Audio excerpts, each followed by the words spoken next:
The final U.S. troops left Afghanistan yesterday, bringing the 20-year war to an official end. But where will all of those refugees who fled the country go? New Jersey has begun to receive the first of what could reach as high as 9,500 Afghan refugees. In a letter to the president, the governor of the Garden State wrote this: "The state of New Jersey stands ready to welcome our Afghan allies." Joining us now is the governor of New Jersey, Phil Murphy. Governor Murphy, thank you so much for being with us.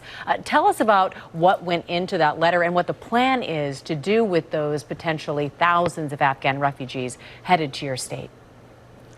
Good to be with you, Amy. What went into it simply is New Jersey wants to do its fair share and be a partner to the federal government and to do the right thing, to stand by the Afghanis who were standing by us for the past 20 years and their families. Indirectly, frankly, also as an homage to our troops, some of whom, many of whom gave the ultimate sacrifice over the past 20 years.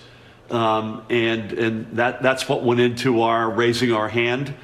The Department of Defense and State are running the process at the moment. The Afghan refugees have begun to arrive at the Joint Base McGuire-Dix-Lakehurst in Burlington County and Ocean County in New Jersey, in our southern part of the state.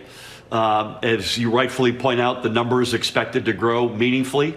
And we will do our part in being a good and strong partner for our federal government in making sure that these folks are, first of all, that they're safe, that they're stable, and then obviously work in whatever way we can on the long-term plan of where they end up resettling, et cetera. Governor, you made an announcement yesterday that your state will not extend the federal pandemic unemployment benefits that are set to expire next week. I'm curious what you're anticipating the fallout will be for the nearly 500,000 people in your state who are set to lose those benefits they've been receiving. Yeah, it's not something that I say with any amount of joy, for sure, because there are a lot of people, as you rightfully point out, who are still suffering from the awful fallout of this pandemic. But I don't believe at this point any American state has said that they're going to extend those benefits.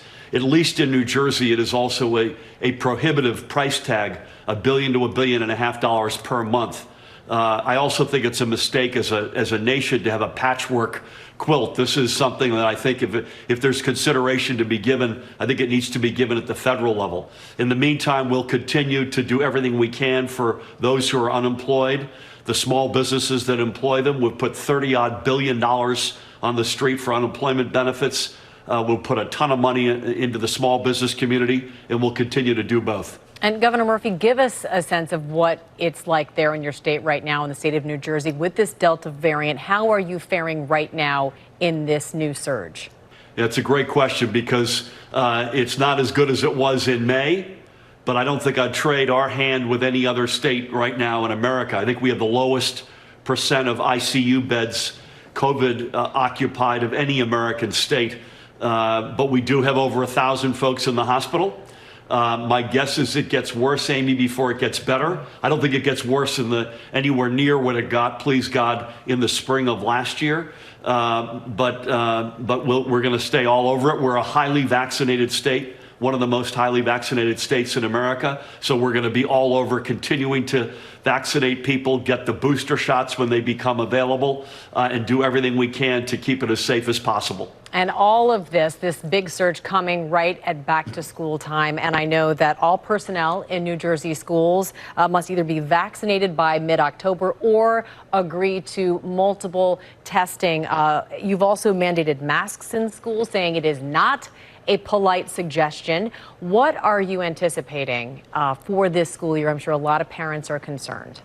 I think, Amy, the package that we've put out there, exactly as you've suggested, everybody's masked from day one, and by mid-October, all staff, educators and staff, vaccinated and or subject to up to multiple testing per week. We think that package, taken as a whole, achieves our number one principle of back to school, and that is safety for everybody involved.